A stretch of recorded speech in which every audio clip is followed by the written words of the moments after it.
This is a really short one. Jesus. Let's see. Akihabara. Akihabara. I mean, you just don't go anymore. Just pick it up on. None of us go anymore. None of us ever went since we actually moved to Japan. Yeah, not really. Yeah. I mean, Akihabara's just changed a lot. I mean, even in 5 years, I feel like it's just gotten... It's slowly removing all the weeb stuff. Yeah. And turning it into more of just a generic office-looking area, which that whole area was surrounded by anyway. Yeah. So Akihabara is just surrounded by... Every other station is just more a business district, and they're just slowly just turning Akihabara. Yeah, Akihabara is slowly turning into Kanda, basically. It's kind of like Kanda's kind of swallowing up Akihabara. It really is like losing a lot of its charm. Yeah. Yeah. Which is, it's really sad. All right, something a little more general. Tech. Okay. Japanese tech. I mean, you hear from a lot of Japan vloggers and all these Japan TikTokers that like Japan's technology is so ahead of the game. Because Japan is living in 2035. But like why? Future. Like why Yeah. 2035? Because they have, I don't know, fucking vending machines that talk back to you. Oh, okay. But in actuality, if you've lived in Japan or you've been in Japan long enough, it's like very rare you'll come across an actual piece of tech where you're like, ooh, that's cool, or that's really handy. Like, a lot of the tech is kind of just gimmicky in a weird way. Yeah, and most of the tech that you use nowadays are websites, like interacting with websites, and that's where you feel like Japan is really falling behind. Yeah. Exactly. If there's one tech that's Japan sucks ass at, it's fucking web design. Yeah, because think about how much tech you interact with is more UI based as opposed to like physical law. Definitely.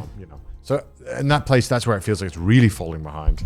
Well, and it is getting better, but that's only because I think there is a lot of foreign pressure, a lot of foreign competitors who are coming into the space, like Uber, which is kind of forced, like almost like GoTaxi to, which GoTaxi is a pretty good app, but the only reason why it's changing is because it has to compete against a foreign competitor who has like amazing UI. But did you have that honeymoon period when you guys were visiting Japan or when you first moved to Japan where you were kind of like not really trying to seek it out, but maybe you'd see that one thing that you weren't really familiar with and you were like, oh, wow. I mean, when you Japan's living in the future. Yeah, a little bit, but like, then you'd have to fucking book an appointment and you'd be back to square one. Yeah, I think I had that more when I was a tourist, and also now I feel like the rest.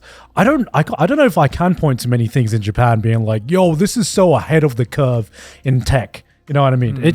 I'd say people would say stuff like, vending machines, for example.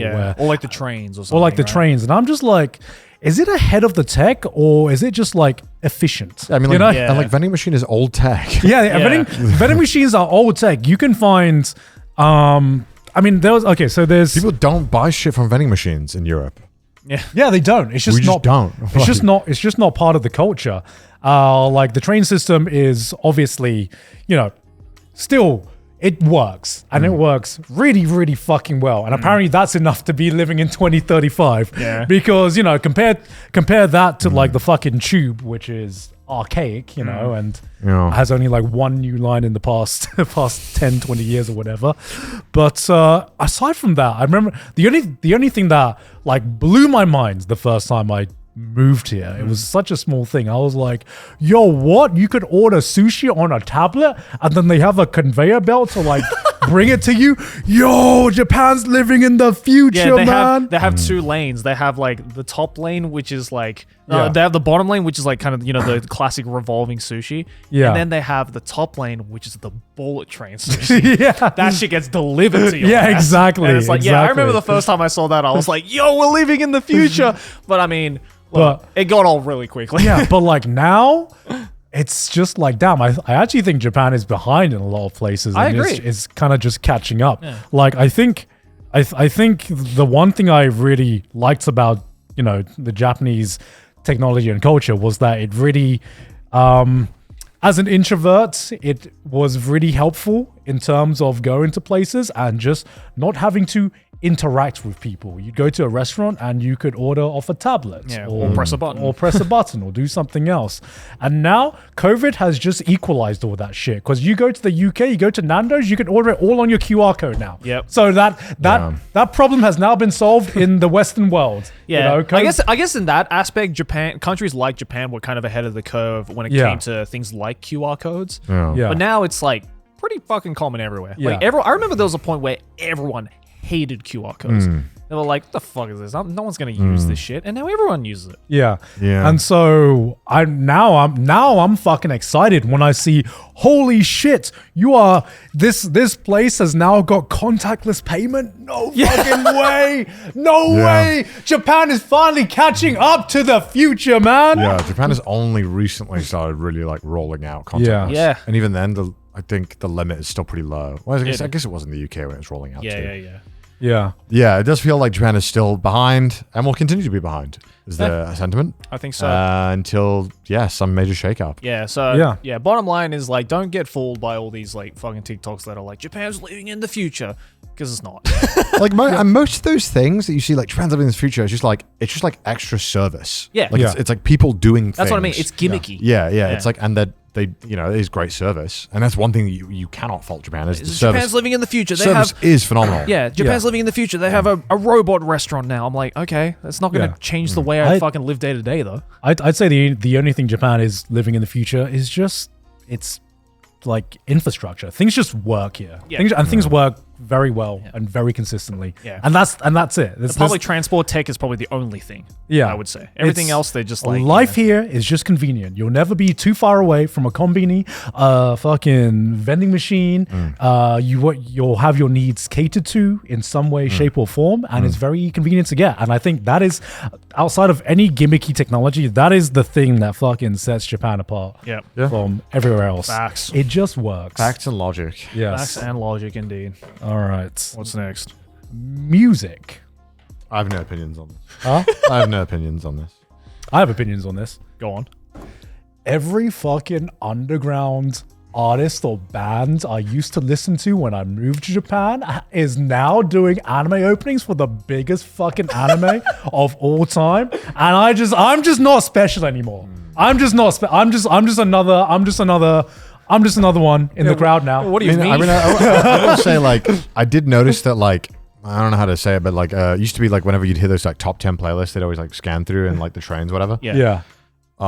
Used to be like way more like cutesy, more moe kind of things would appear up a lot, and now it's a lot more like creepy nuts, that kind of stuff. I mean, there's still a lot of that for still sure. a lot of it, but like I feel like it's less as much. Yeah, I feel like if there's one thing I've definitely noticed about Japan's music scene is that, like, for one, it's like the live music scene in Japan is better than ever, in my opinion. I think, like, especially when you compare it to like where I grew up in Sydney, where like live music is basically dead now, and it's all been replaced by fucking casinos and slot machines. Like, it's just nice to be like, oh my god, there's like live music playing.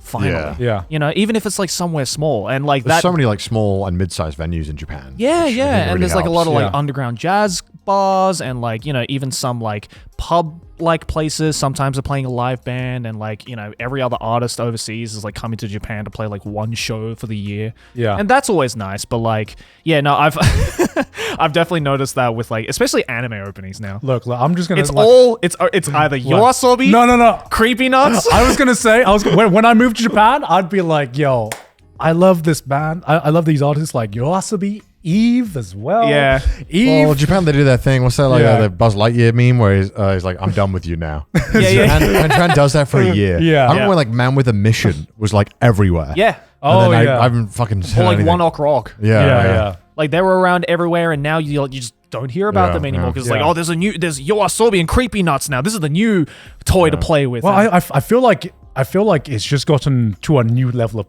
popularity because Man with a Mission was like everywhere in Japan at a point, but it's not on the same level of popularity as what like Yoasobi has gotten or Creepy Nuts has gotten, which is now they're like a worldwide phenomenon. Yeah, that is true. I mean, wasn't Idol like the most like number one on the Billboard Top 100 or something in Japan? Globally? Oh, globally? Globally, yeah. Fuck.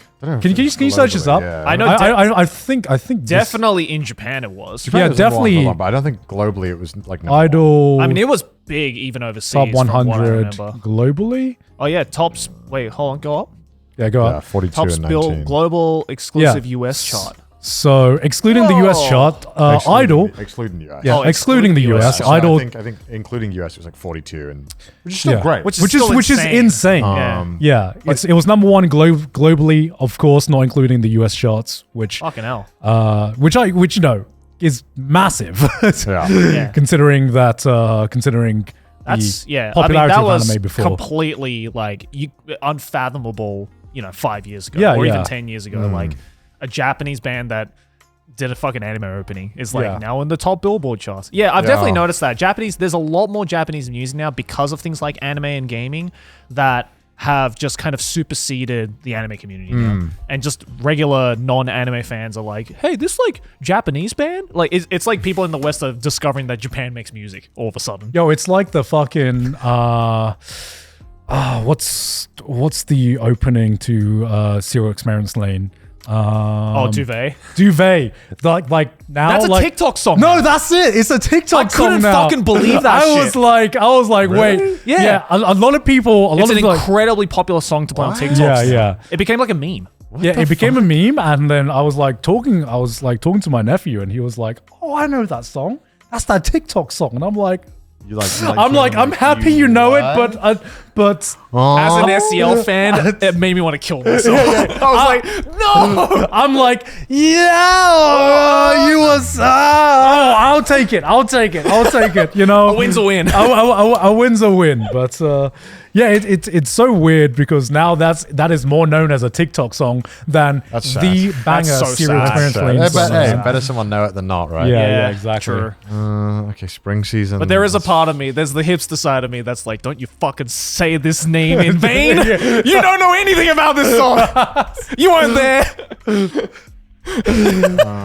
I was there when the scriptures were written. Exactly.